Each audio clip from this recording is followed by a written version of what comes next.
Hi, and welcome back to Pods with Nick and James. My name's Nick, and this is James. Hi there.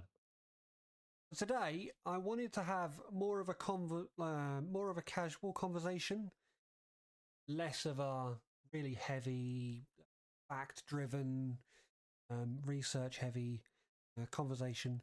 We went on a topic that's quite close to my heart. I'm pretty sure it's close to James's heart, and that is gaming. More specifically, I want to discuss how the industry has changed over the years and whether it's changed for the better or not. And I feel like that's a great point of conversation for us to discuss. How do you feel about that? Well, absolutely. I'd say technology has definitely moved on. I remember the early games. I remember when Snake being on a Nokia was impressive to me. I remember although they were older by the time I got one. I remember being jealous of my friends who had Game Boys. Um, I I remember a lot of games well, from the 90s, and I remember playing games from that at least were made in the 80s. But I also remember the business practices being fixed then and them kind of slowly evolving into what they are now. So I guess that's something that we'll chat about. Yeah, you talking about the old school dot matrix Game Boy? Uh, yes, yeah, I remember like Super Mario Brothers 2. My friend Lucy owned a Game Boy, and honestly, yeah, I remember that game. I remember um like a game version of Tron, which was yeah, fantastic. Like I remember a Power Rangers game. It really is yeah, it is fantastic. Like the stuff they made uh looking back, it's incredibly it's incredibly interesting, like just kind of how little there needed to be um in order for it to be entertaining, Yeah, yeah, or for it in order for it to um just grab my attention for hours. Like I love the fact that looking back, they made the games hard just because there wasn't all that much there. yeah, But exactly. at the same time, the fact that they made it hard also increased the enjoyment because you genuinely had a sense of satisfaction and achievement Yeah, I don't at think the the end. kids. I don't, and I'm going to sound a bit like an old man here, but I don't think the kids of today would be able to game in the way that we did the games that we used to play, um, because it was a passion. It wasn't something that you just play this game for a couple of hours. It was dedication to complete a game. You had to you played each level 4 or 5 times to learn how to complete that level, and then you were on a new level, and you had to do the same thing again. And sometimes you played games that had no save, and you had every time you played it, you had to start from the beginning and really slog through every single one of the levels that you'd already done to get back to the new point in the game, just to die 4 times and end up with a game over. Yeah, that's exactly it. Like I can't think the number of times I've played through the first couple of levels of Sonic, Oh, absolutely, um, absolutely. only to die on the fucking waterfall level. Um, yeah, like it's edit and that it, bit out maybe. Sorry. But you know what I mean? Like because there would always be that bit that you struggled with, and either you'd different people had different ways of doing it. Like I just ended up beefing it and failing so hard so many times. But some people would have an older brother that maybe they could get them to do that bit, or this was before the time of the internet, so you couldn't just Oh my god! Still It cut. wasn't before Yeah. the time of the internet. It was before the time of YouTube. It was the internet existed, but it wasn't nearly as helpful as it is today. No, no, Arguably, exactly. it wasn't nearly as perverse either. But No. that's another kettle of fish and another discussion for another time. Um, it was.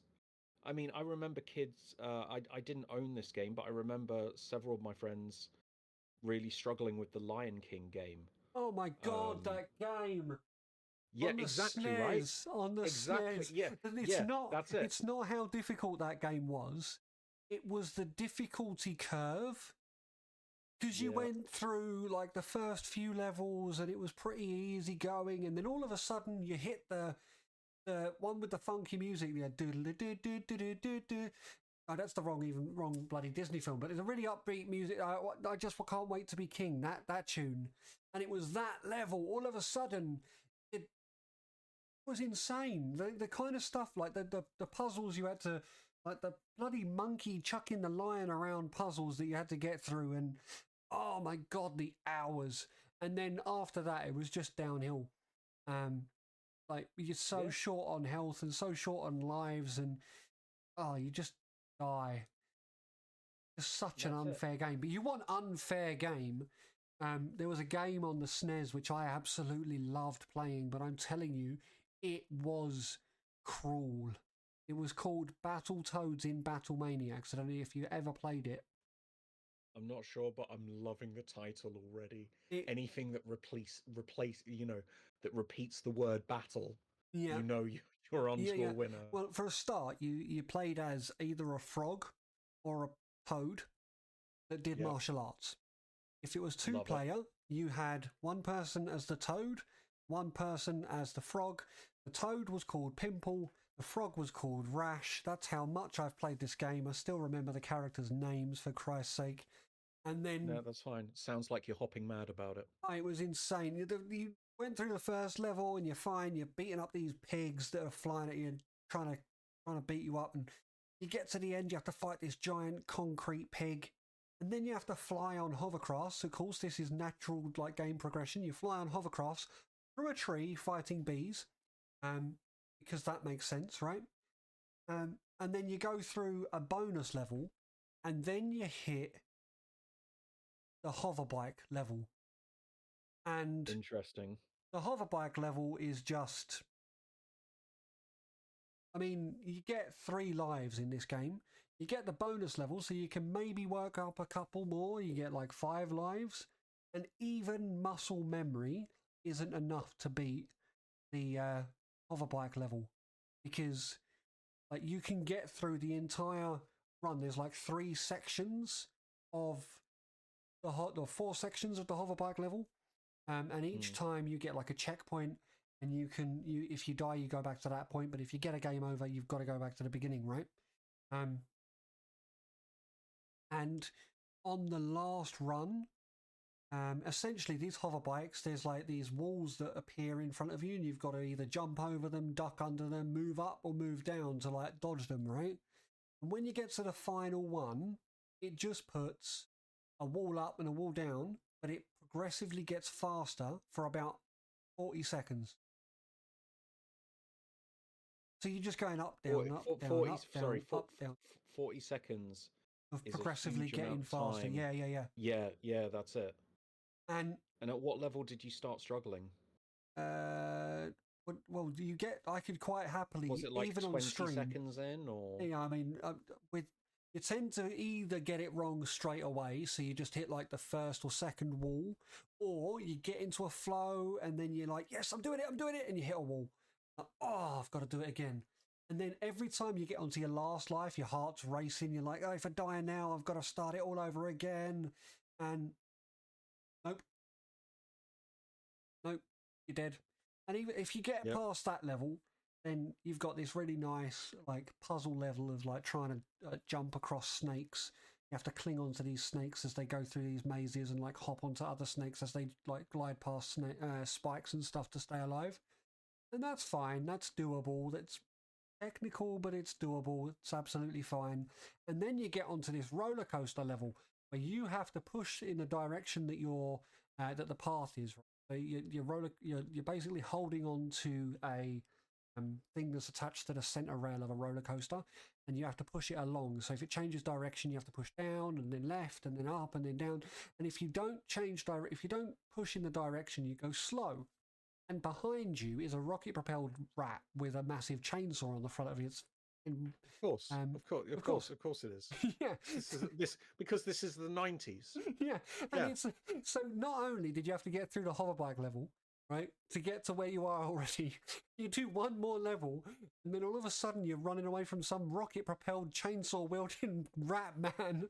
It's insane, and I swear to God, it's so unfair. You go through one more bonus level, and then you're on the final level. So it wasn't too many levels, but if you genuinely made it to the end of the game, oh, you were sweating. You were so cross at the game at how many hours it took you to get to the end, and it was such a cruel game, but so much fun. I played that game for hours. Well, just as things have become easier, like a number of other things have changed in the game since our well, possibly we're looking at these things with rose-tinted spectacles, but yeah, a number of other things have changed as well. Like I don't want to step too much on your toes here, but I remember when you used to be able to buy a game and you owned a physical copy of it. And in some ways it was sad because that was it. You owned the game, and until they made a new one, that was what there was. But in some ways it was fantastic because you owned that game, and the content wasn't going to change, and your access to it was permanent. Yeah. I think it was the Dreamcast, wasn't it? The first console that had any kind of like expandable content. They had the little plug-in thing that you could put in your controller on the Dreamcast, way ahead of its time. But people weren't ready for it. Catch on, but people weren't ready for it. I loved Power Stone, but sorry, go ahead. No, absolutely. But Sega also were the first company to do any kind of like game streaming jobby. I lost all terms of English there completely.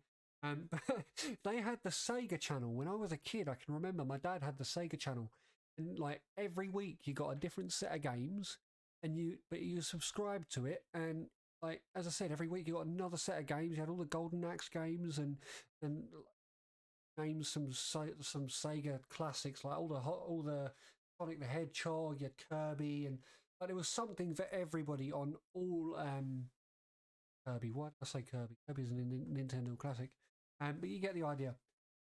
All these games, like 10 or 12 games every week that were updated, and you could play them to your heart's content, and then the next week they'd roll over. Like Sega was so ahead of their curve, and yet they were. If you think of the 3 game superpowers, when I was growing up, it was only really 2. No, there was 3. From when I first started gaming, it was Nintendo, Atari, and Sega. They were the 3 main consoles. Atari were limited by their power and their market share. Nintendo bossed the market. Sega were the intuitive ones, the ones that kind of tried to play a long game, get in there early with these new developments. We're the first console to develop a disc console with the Sega Saturn. They brought that out at the same time that the Nintendo. You had the Mega CD at the same time, didn't you? Sega Mega CD, so Mega Drive and Sega Saturn at the same time, like all in one console. So that would have been about that. Yeah, man, it was insane. And that was around about the same time that they had the N64, which would have been just before the release of the PlayStation. And originally, this is me going down history lane here. Originally, PlayStation was going to be the next Nintendo. I did not know that. Sony approached Nintendo and they started collaborating on a new games console. The Play System or something like that. It was supposed to be. And it broke down, I think, because Nintendo preferred the stability of of cartridge-driven games, and wanted to go along that route. Sony wanted to go disc because of the space, like the media space, because it allowed for more game data, and that relationship fell apart. So they ended up with Nintendo and Sony. Sony, of course, then completely cornered the market for the next generations and generations with their PlayStation, PlayStation 2 and whatnot. It's only really when like Microsoft came on the scene that there was any like any akin competitor. Nintendo, though, they were really smart about it, and the reason they've managed to last a lot longer than Sega is that they went, okay, we're not going to be able to beat you with gaming power. So what we're going to do is we're going to provide more usability in different platforms. They led the market in handheld, and that held them over for so long. And then they released the Wii, and that was a game changer. Whole like family element, the group gaming element, they absolutely cornered that market, and they have done since.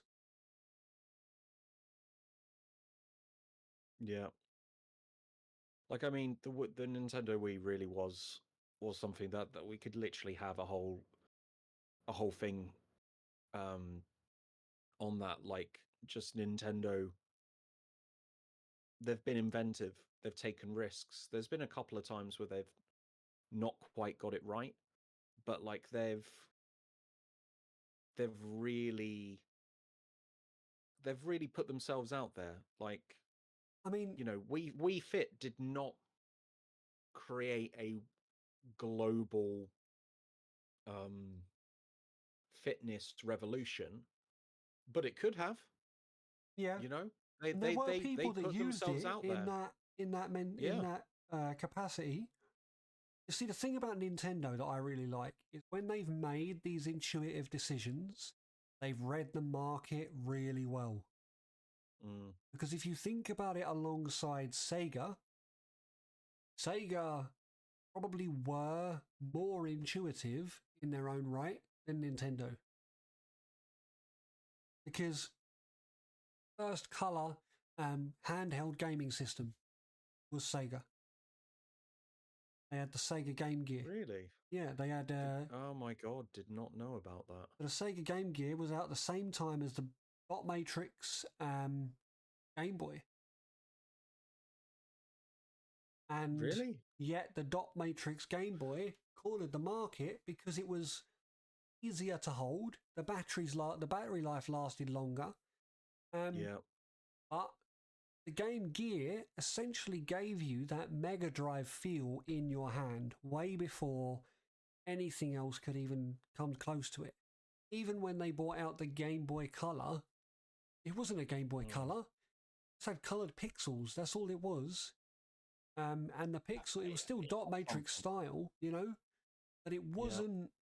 It wasn't anything like what you could get on the Game Gear. That the Game Gear wasn't as resilient as those handhelds. And fancy a company releasing game streaming 25 years before. Years before it became a thing. Before it came a thing. Yeah, literally having a specialist channel. Downloadable gaming channel. Oh, it was a downloadable. Well, no, it wasn't. Well. I don't even know how it worked. Like, it was insane. I think it was like internet based. I mean, I was really bloody young at the time.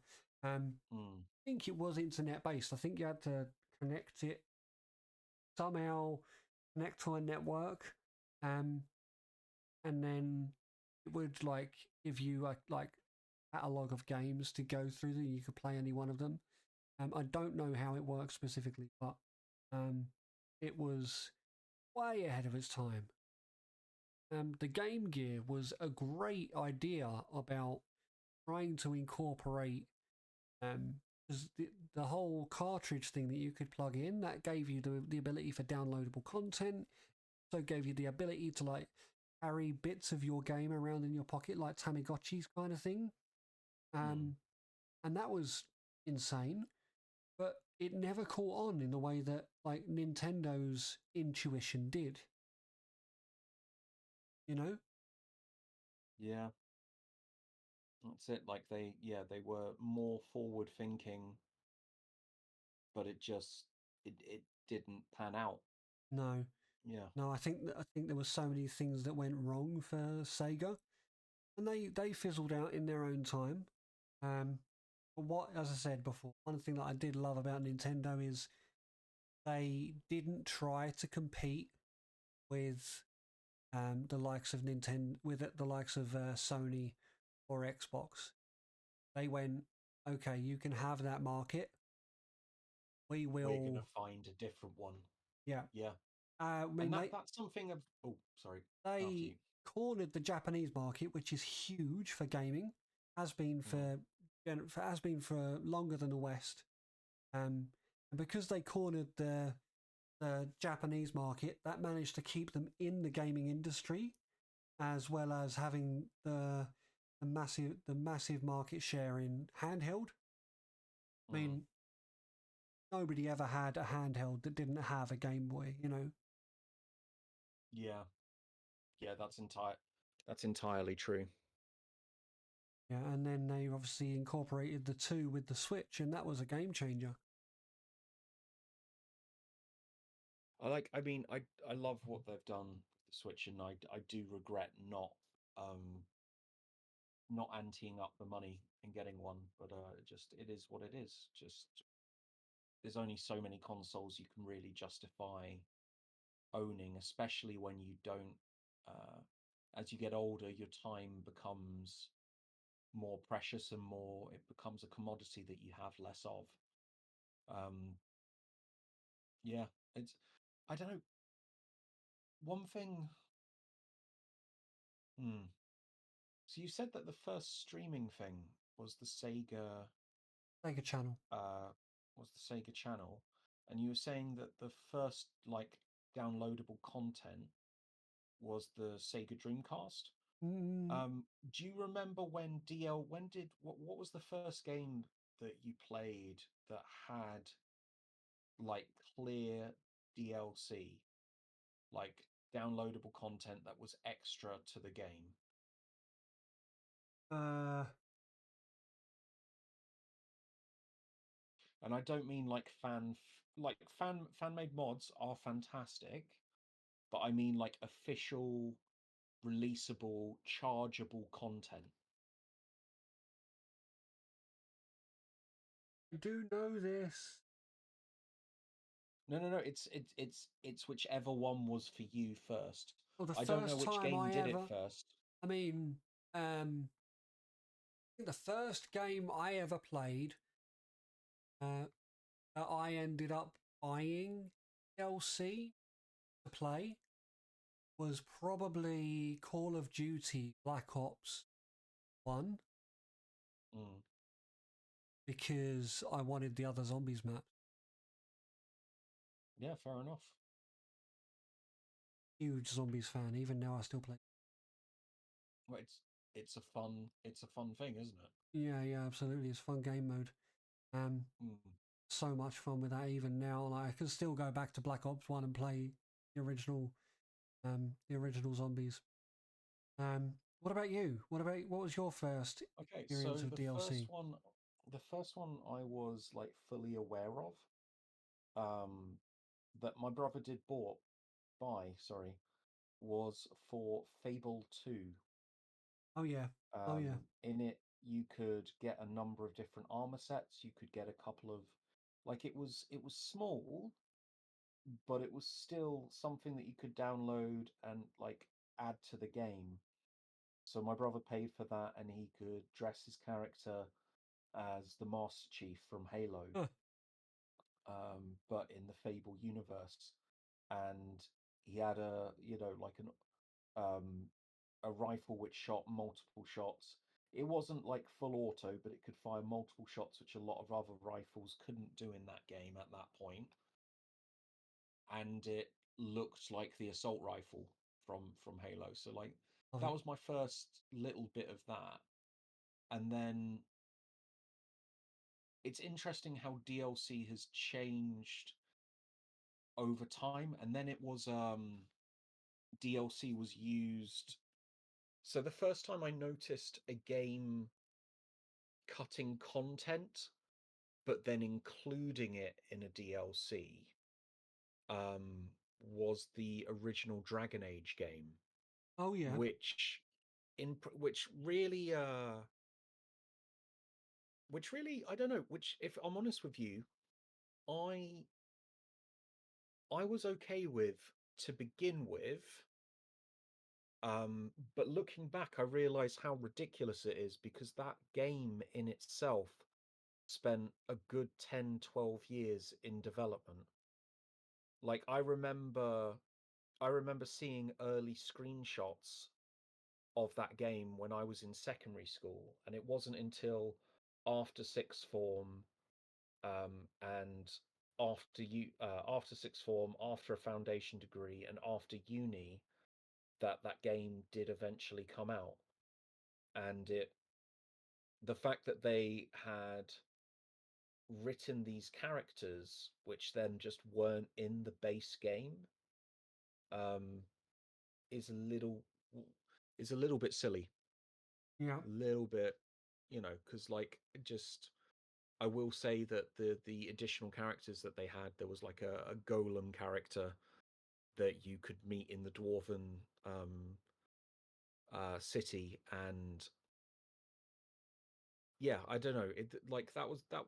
I was fine with that um to begin with, and then there have been some examples where I feel that it started to backfire. Like, when do you feel that like DLC started to be an excuse for game developers to remove content from a game at launch, at least, so that you don't have to have a whole and finished product at launch? I mean, just the whole concept of day one updates broke my love for gaming Hmm. in many respects. Like, I don't know if you ever played, I think it was Unity, Assassin's Creed Unity. The day I it don't came think I out, have played that one. it Hmm. was so broken. They had to release like a 30 gigabyte update or something like to fix it. You think back to Cyberpunk as well, when that first came out, touted to be the next great game. And it, with all due respect, it is now exactly what it should have been on release. But the They've fact burned too is, many bridges. do you remember what it was like when it was released? It made the news and everything. It was horrible to watch, horrible to play. It was disgusting. And like, you had people that paid like 75 quid for that game. You know, Yeah. ridiculous. Um, but there's the whole idea of like digital content has like broken a lot of that quality assurance that you had with games. Oh, because yeah, before they could release that sort of stuff, the released game, if it was a broken game, it just wouldn't sell well, and it would end up getting recalled. Yeah. Yeah, yeah, exactly. Um, and it wasn't like, don't get me wrong. It's not. I'm not saying that games when I was growing up, games didn't have bugs. Games had bugs. Um, But by the time a game was released, most of the big bugs, the game-breaking bugs, were worked out. And anything that wasn't game-breaking was left in and ended up becoming a feature of the game. You know, like Yeah. Pokemon Red, the Missing No. The Pokemon you could catch off Seafoam Island that gave the item you had in your third slot in your inventory 99. You could put Master Ball in that slot and then go catch the Missing No, and it would like up your Master Balls from 1 to 99. You go around and catch any Pokemon you wanted. A completely game-breaking bug, but it became a feature. It became something that by the time you got to Seafoam Island, you went and like cranked up your supplies of rare candies and stuff like that because you had that ability. But you still played the rest of the game, and it wasn't something that made you dislike playing the game because you could use it to your advantage. It became like a feature, as I said. But I don't see how like 3 frames per second at the lowest graphic setting is really a feature of a game.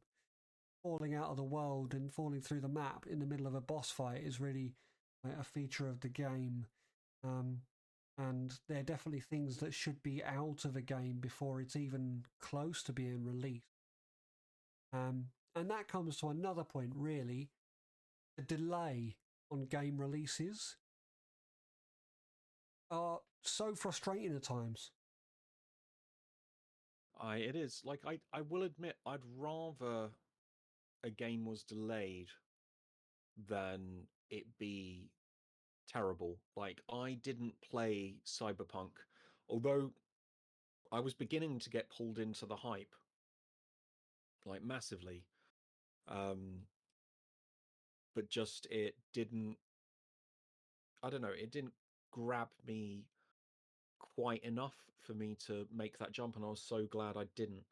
The game that kind of really sort of disappointed me to begin with was the Skyrim, the Dawnguard Yeah. and Dragonborn expansion, where there were just so many little bugs in it that something which was already building upon an incredibly successful groundbreaking at the time game literally just fizzled overnight. And I think that's something that when a game's done it wrong, when you have something amazing, something incredibly popular, and then just the hype fizzles the moment it hits the market, Yeah. or the moment it I'm trying to think of the right wording here. Yeah, the moment it's done, or the moment the reality hits in, if it doesn't kind of add up at that point, I find it crazy just how quickly hype can die away. And I think that it's not just happens in games; it also happens in TV shows. Like Game of Thrones was incredibly popular. Was incredibly popular for an extended period of time, and there was hype, and then the final season came out, and just killed it. Yeah, and just everyone immediately was just happy to forget, happy to forget that ending. You know, I've rewatched series after series of good shows, and Game of Thrones could have quite easily been another one of those that I would rewatch. Like Attack on Titan. I don't know if you've ever seen it. I got to I think near the end of season 2. It is another one that it's another one of those things that I do need to yeah. I have watched. Long story short, I haven't finished it. Would you recommend finishing it? Oh yeah, absolutely. Absolutely. It's one of the best shows I've ever watched. I managed to watch all like 600 odd episodes of Dragon Ball, including Dragon Ball and then Dragon Ball Z, and then Dragon Ball GT and Dragon Ball Super, and all of it from beginning to Wow. end. And I've done it twice. Watched all of them from beginning to end because for some reason they're actually quite enjoyable to watch. It wouldn't be such a big thing if it wasn't. No, exactly. And yet Game of Thrones, I watched first 4 seasons and then met my now wife, and then we rewatched. So to bring her up to speed, we rewatched the first 4 seasons, or I rewatched the first 4 seasons with her, and then we stayed on top of it all the way through, and we were so excited for every season that came out. And then it hit the last one, and we were like, and I've never touched it again. Yeah. And it's the same with games. Like, there have been some, like, think about Call of Duty, for example, right? Call of Duty Black Ops, for me, was fantastic. I played World at War first, really got hooked into the franchise. Then I played Black Ops, and the fact they had the zombies game mode as well, I was right there. And then Black Ops 2, played through that. Black Ops 3 started to lose a little bit of the feel because it felt very samey. And one thing that they started to do more and more of was payable content. Like, more pay to win kind of things, you know? Like nowadays, I don't even go near playing Call of Duty online. I play Call of Duty with my friends, and that's it. I will try my damnedest. I mean, I do play the odd bit of multiplayer, but it's not very long before I find myself frustrated at how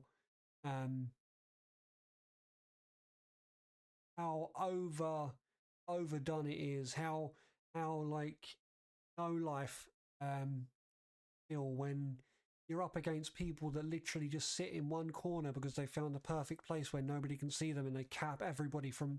There's no sense of joy with it anymore. Did you ever play Unreal Tournament? Yes, I played it a little bit on the PC. Yeah. Loved the secret level video to do with that, but sorry, it's a good game. Yeah. So Unreal Tournament was just it was so fun playing that, and I would play that online. And it wasn't like gamers weren't. I mean, you had professional gamers back then. Even then, they had esports. But it was so many more people that were just casual, and it was so much more enjoyable to get on there and play. And especially for me, when I was younger, my reflexes were better. I could probably do a better job of gaming then. Nowadays, I have slowed down a lot, and when I go into these lobbies with people that are literally ripping up the lobbies like 30 to none, like kill death ratios, you're like, this is painful, man. I don't enjoy this anymore.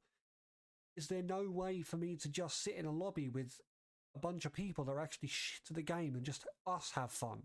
Can we just do that? Yeah. Well, there are. I love it because there are.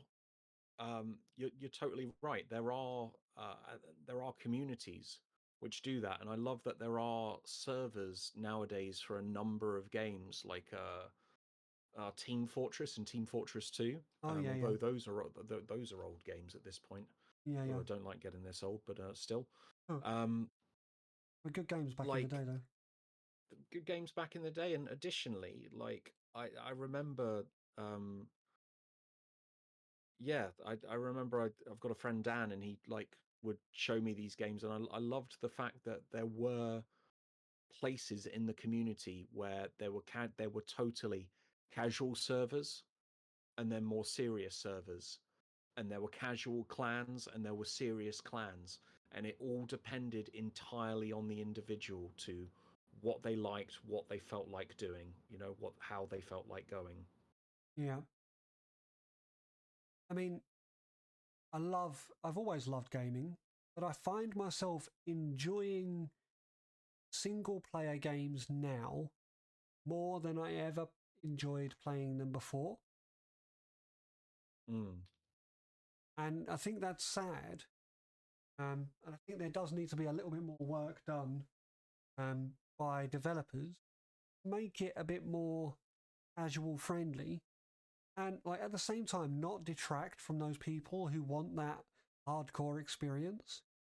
Um, because It's a difficult thing to balance. I know, but you should almost put a. I mean, it's almost like a gentleman's agreement. You know, you could almost do like a gentleman's agreement, but people would exploit it. You go like, I am shit at the game, and I want to play in the shitty lobbies. Um, and then um, you expect the pros to go, no, I'm a pro, and like tick the box that says I'm a pro, and then they go into their own like technical lobbies. But it doesn't work like that because you'd end up with like Mr. No Life coming into the casual lobbies and destroying everybody like 100 to none kill death ratios. You know, wouldn't be fun. So you can't. Like you said, it's a very difficult thing to manage. But I know they've tried to introduce like ranked gameplay and stuff like that, where like your kill deaths and your multiplayer wins and things taken into consideration before you put into lobbies. But it still doesn't quite hit the mark because they need to fill the lobbies, so they just end up filling the lobbies with higher and higher ranked players. You know, I'll tell you one game that really annoyed me recently. I Forza Motorsport came out in 2023, right? I just Mm. started cloud streaming it because I can. Cloud streaming has come on so much, and big credit to Xbox for getting it to a point where I can comfortably play Forza Motorsport um, via on my phone with a controller. Insane. Um, However, Forza Motorsport. Think back to, I don't know if you were ever a racing game player, um, but if I go back to when I was playing like Gran Turismo 1 and the original Forza, it was hours and hours and hours of content within that game. Mm. But within Forza Motorsport, you get like the introduction lobby and then a list of races, and then everything's updated on a week by week basis. So essentially, if you dig into the game, you've got a few hours of content, and then you have to wait for it to update before you get the next bit. Just painful.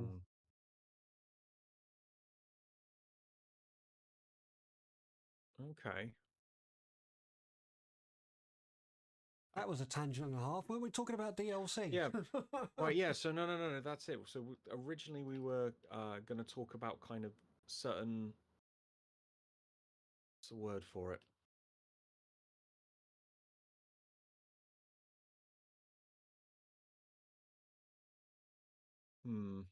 I'm trying to. So we were looking at the changes in the game industry originally, uh, between what it was like when we were younger, what it's like now, what the industry standards are now, and then also like how are games, how has it become normal that when a game is made now, it's quite often not necessarily finished. Yeah. So just to go, I guess back on track is the wrong word. There's too many negative connotations with that. But when it comes to like, mm, when it comes to this sort of thing, and when it comes to these sorts of games, I guess it's interesting that a number of companies will do the same thing, and then it just becomes the industry standard. So the idea of releasing a game before it was finished, like back in the 90s, would not be considered practical or doable because you'd literally ruin your you'd you would ruin your reputation, and Absolutely. you would do damage to the company and it would be right out. The game that I'm gonna bring up here is a game that I watch my brother play a lot. I've played the second in this game franchise, and it's a game which had a lot of love put into it. And the game I'm going to talk about for just a couple of minutes here is Destiny. Okay.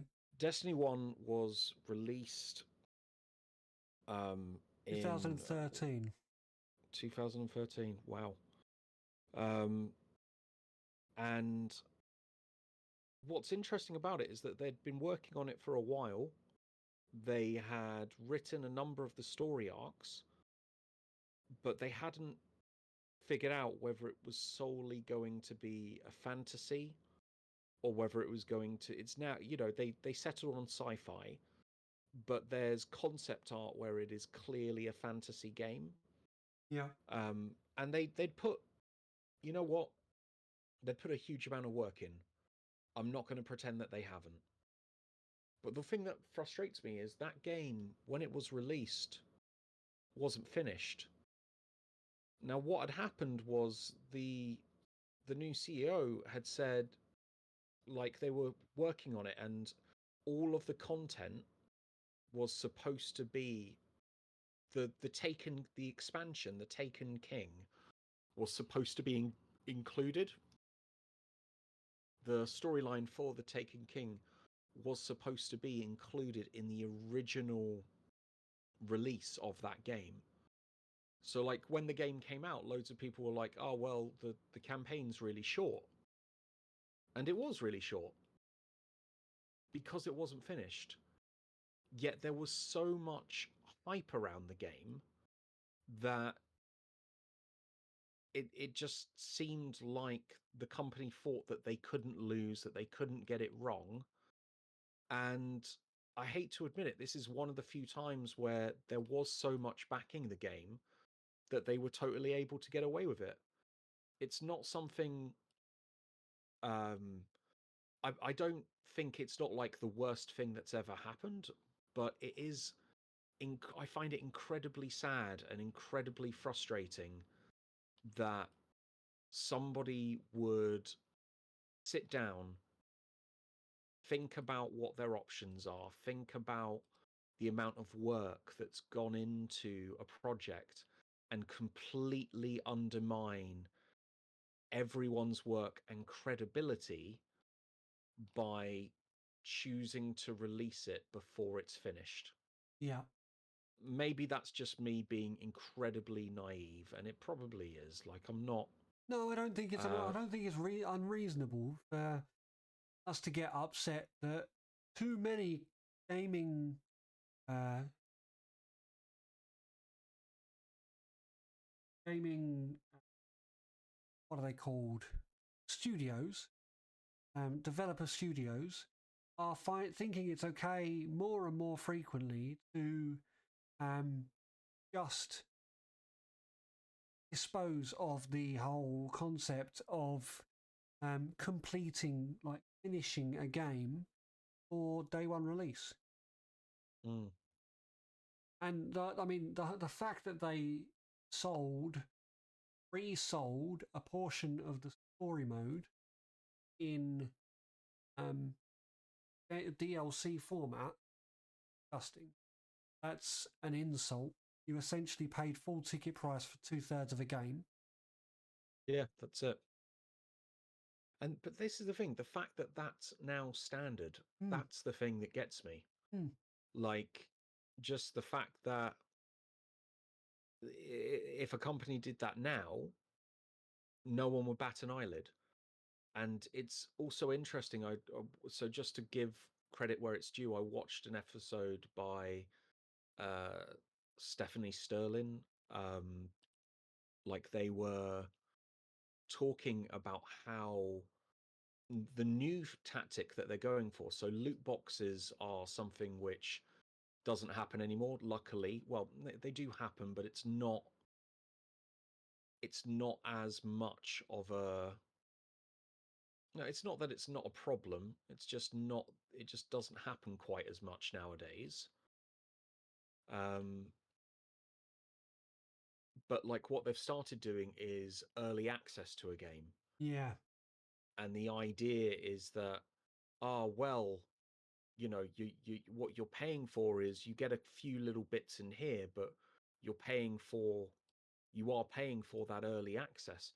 And sometimes it's literally days. You're paying £20 an in extra order to 20 play a quid. game early, and there's no improvement in that game, you know? And like it just the fact that there's literally no content there, or very, very little content for the money that you're paying.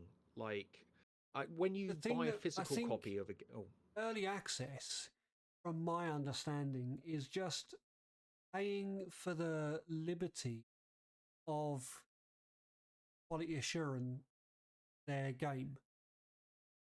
Because in those few days before main release, what the game studio has a stress test on their servers, and then reporting of every unfound bug on the system.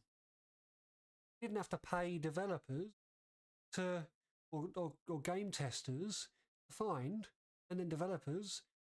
Obviously, developers have to develop the bugs out of it if they can be bothered. But they get paid. Instead of having to pay game testers, they are being paid by like consumers for them being allowed to quality test the new title. It's incredible marketing, but it's also a scam. That's the way it can feel anyway. Yeah.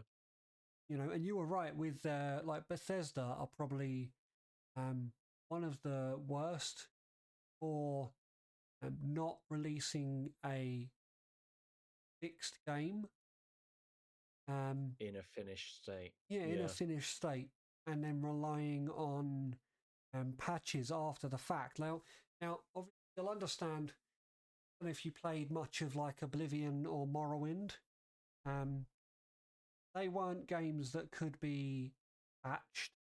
They were console games, so what you got was what you got. You kind of just dealt with it because the games were good. Skyrim, the PC, was patched. If you were unlucky enough to have it on Xbox 360, it wasn't patched. It was what it was. But I think too many studios like Bethesda now rely on modders as well to fix their games. I have to say, Skyrim, as great a game as it is, wouldn't be anywhere near as good if the modding community wasn't as good. That's entirely true. Yeah. And it's the same with Starfield. Starfield was hyped to be the next great title out of Bethesda, and yeah, what happened with that game? I remember there being a load of hype about it. It was deflating. What was it? Really 1 year ago or 2? Yeah. Now it was the first Bethesda game to ever have like a new game plus. And I mean, there was no reason for you to do the game again after you completed the game. There was absolutely no reason why you would want to go, sure, let's do that again. It was deflating. It wasn't as exciting as it should have been. It was just a normal story mode on a mid developers roster. It lacked so much quality, I think.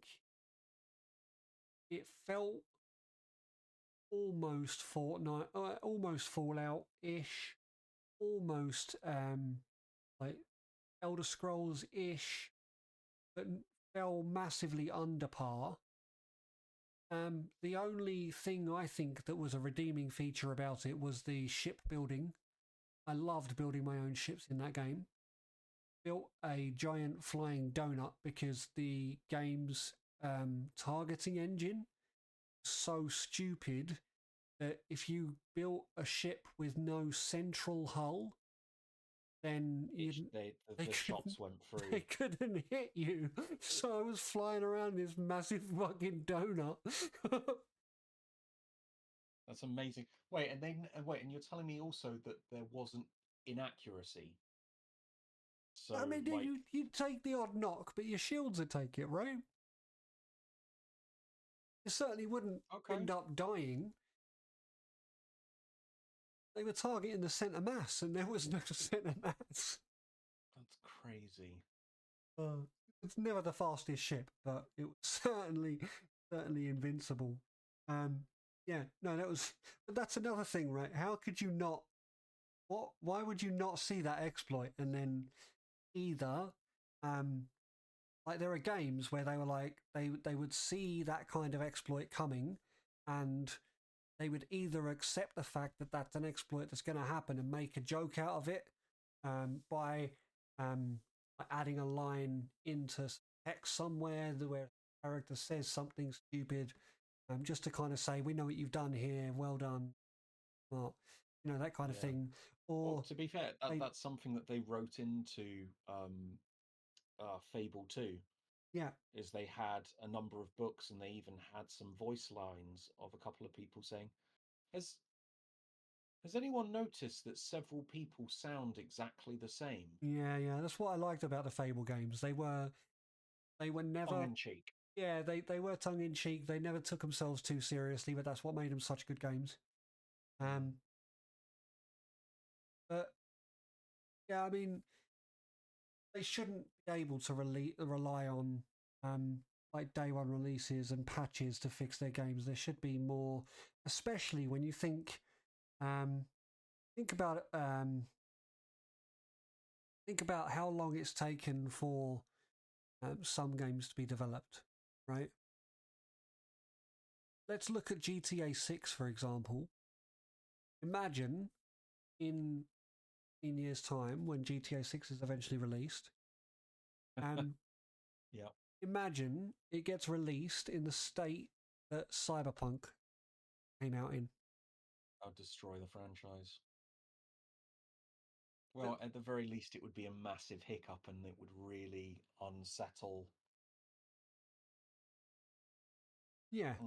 Yeah, especially because like people already feel like they've waited long enough for a new GTA 6. And I get it's almost like a musician, right? When a musician's being pressured by the fans to write a new album, you're like, yeah, I will in my own time when I feel it. It's got to be right. It's got to be correct.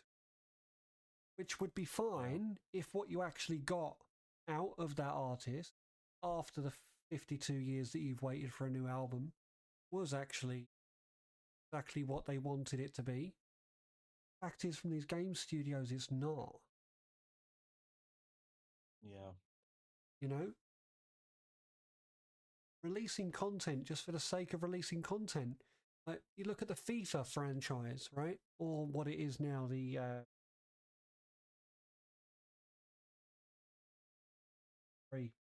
AFC, as it's turned into now.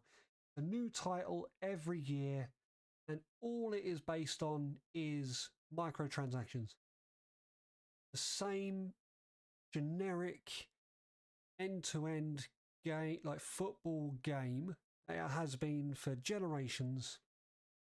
The only thing they're bothered about is getting you to buy packs. Like your Pokemon card packs and stuff, but in digital format.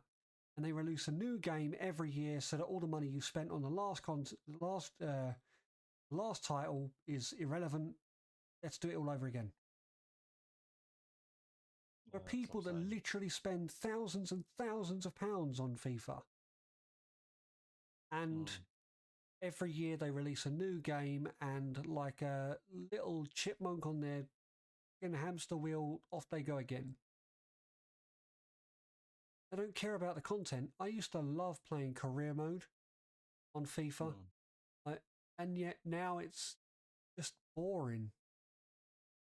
And I know it sounds like I'm being a moany little shbag, but it it's so disappointing that there's not that thought on good quality content, you know? Yeah, and it is worrying. Like it is, and like that means that that franchise will probably die. And FIFA, like I remember when there were two major football. Okay, like Football Manager aside, there were two major football games. PES and FIFA. Yeah. Yeah. Pro Evolution Soccer and FIFA, and that was it, you know, like, but the very fact that that was even, I don't know, the fact that those two games had cornered the market, and you had major soundtracks and major trying to think of the right word here. You had major artists on soundtracks. You could play FIFA and genuinely just enjoy the game. Yeah. And enjoy like the listening and the experience, and that was really, you know, that's something. Just the sheer amount of effort that has gone into building that franchise and building the games over the years, to just sell out completely. Like I get it, like you know, there's sell out in a minor way, but what you've just described there is a major way. You're saying that playing the game itself, or at least playing story mode, like when you're not playing against other players, just isn't fun. Yeah, that's terrible. That's literally. And I'll tell you another franchise out of a game. I'll tell you another franchise that's done exactly the same, and that's Call of Duty. Mm-hmm. Call of Duty, the story mode used to be what built out their game. Store mode. Yeah, they do. In all of their headline titles, they have a career mode or a story mode. But if you look at like the last couple of titles, their story mode has been like AI generated, like procedurally generated maps with no real soul, no real element of fun. And the whole focus of the game has been getting you into multiplayer and getting you to buy skins and whatnot else, because that's where they make their money. Delta Force, right? A new game that was released, and Delta Force has made so much money off of its multiplayer format, they're giving away its career mode for free. They were going to sell it as a add-on to their game, but they were like, we've already made loads of money. We're not going to sell this. We're going to give it away because we want you to enjoy the game. And as much of a grumble fest as this has been, I do want to remind people that gaming is fun. So let's end with a little bit of let's end with a little bit of nostalgia and a little bit of enjoyment. What's your 3 favorite games of all time and why? Okay, so the game that got me through a number of my teenage years was Baldur's Gate 2. So Baldur's Gate is incredibly popular franchise at the moment due to the creation of Baldur's Gate 3 and the amazing work of the voice actors who play a number of, and the amazing work of the writers who just, it all comes together and is incredibly well done. I could not hope for a better sequel to that franchise.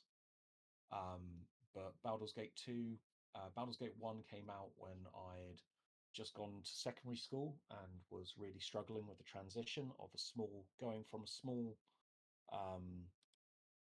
village school to a which had 80 people in it, to a school which had over 1,000 pupils in it.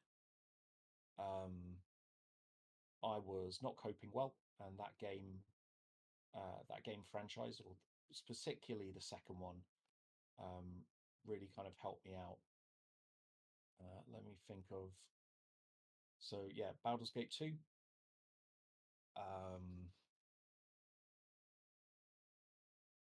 Oh, okay. The one which I really enjoyed as a preteen would be the original Command and Conquer Oh, it's such a from good genre. 1995. Yeah, like it's I mean the franchise is somewhat spent now, and it's come and gone, and it was interesting that it started slightly sci-fi and then went incredibly sci-fi, and then like there's a mobile game that a friend of mine very kindly pointed out to me, and the mobile game is fairly fun, and like the theme is there and it's still there, but they've tried to kind of bring it back to something set in the modern era. But I and the Red Alert games were fantastic as well. Like I'm going to say I really loved Tim Curry's performance right before his stroke. Tim Curry starred. In fact, a number of big actors were involved with the later games of the Command and Conquer series. You can all tell they were at the height of their careers when they did this particular bit, but it was a fun game franchise. So Baldur's Gate, Command and Conquer, I would include Command and Conquer Generals. Unfortunately, Command and Conquer Generals has aged much like Little Britain. Huh. But yeah, I think you know exactly where I'm coming from with that. But it was a fun game. Yeah, I think. Yeah, so Command and Conquer. I had so much fun with Red Alert 2. Oh, absolutely. Yeah. Damn I have straight. to agree with you on that one. Tesla coils, like you got the Tesla troopers. Yeah. The fact that GIs, you deploy them and all of a sudden they're a mini base defense. And if you got really bored, you could just input a few codes and then just use the Iron Curtain. Yeah. Just destroy everything. Go with one of mine, and then that as well, but we'll go back to you. That's a whole other conversation. We'll come back. Right. Okay. Sorry. So those, you know what? We should have done one and one. Do you want to do your three whilst I think of the third and final game? Sure. So I can say my friends know that I'm going to play a game online. It's going to be this, and I've mentioned it a few times throughout this podcast, but it's got to be Call of Duty Zombies, and specifically zombies.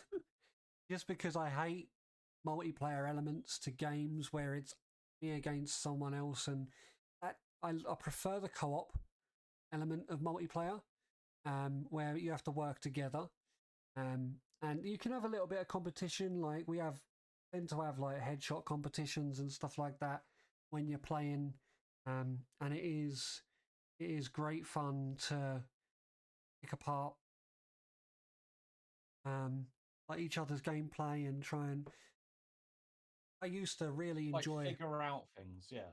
I used to a tactic. I used to figure out a tactic. Like I mean, for example, when this new version of Call of Duty came out, I would sit in the bowling alley and just like run laps, train up the zombies, and then just take them out and let everybody else have the entire rest of the map. But what I enjoy doing more than anything is when one of my teammates goes down, it's that exhilaration you get from going on a hero mission from wherever you are on the map. It's okay, bud, I got you, I'm coming. And you literally run to anywhere else in the map, taking out zombies as you go, and then quickly get them up and then run, you know what I mean? Like run because you know you've got an entire horde behind you. So much fun. Absolutely love Call of Duty Zombies. This new new set of maps have really done really well. And one thing that I think Microsoft do need a massive shout out for, after acquiring Activision, they've made the DLC completely part of Game Pass. So all of the new maps they're releasing, I have access to without having to spend any more money. And I have to give them such a good shout, like such a big shout out for that. So good. But let's go with. So I have to give second place. I have to give an honourable mention because I do want to give some credit to this game, but it's definitely not my top 3. So I do just want to mention Minecraft. Yeah. I played Minecraft for about 10 years solid, and there is no other game I've ever played that I have played that long and that consistently and watched more content. It's unreal. It's such a good game. For I've massively outgrown it now, and I don't think I can go back to it. But when I was in the height of my gaming, it was all I did. But I think number 2 for me. Ooh, so I know what my number 1 is, hands down. And I think if I'm going to go with number 2, I'm going to go with the Tomb Raider series, but the new stuff. Just because the new trilogy of Tomb Raider has been so much fun to play, and I don't think I've had that much enjoyment out of a set of games where it's consistent across all 3 titles. It's really well built, it's really well designed, the story's great, and it was really good fun to play, really good puzzles, so enjoyable. I could quite happily go back and play them again. It's got that replayability. So I think I would definitely put them in my top 3. And I'm going to bounce it back over to you for your number 1. I can't believe I'd even forgotten about the Tomb Raider franchise. Like, I played 2 and 3, but like, and then Chronicles, but like I sort of lost it after that. Have you played any of the Tomb Raider, the Rise of the Tomb Raider, or the Shadow of the Tomb Raider? No. Do it. No, you would recommend those? Absolutely. Like, I know it's been reborn a couple of times. No, this definitely go start with Tomb Raider. Just see if it's your feel. It is completely different to what you had from the old school Tomb Raiders, but they've done it really well. They've done it really well. That's fantastic. Okay, so you know what? I'm not sure I'm even building up here. I have.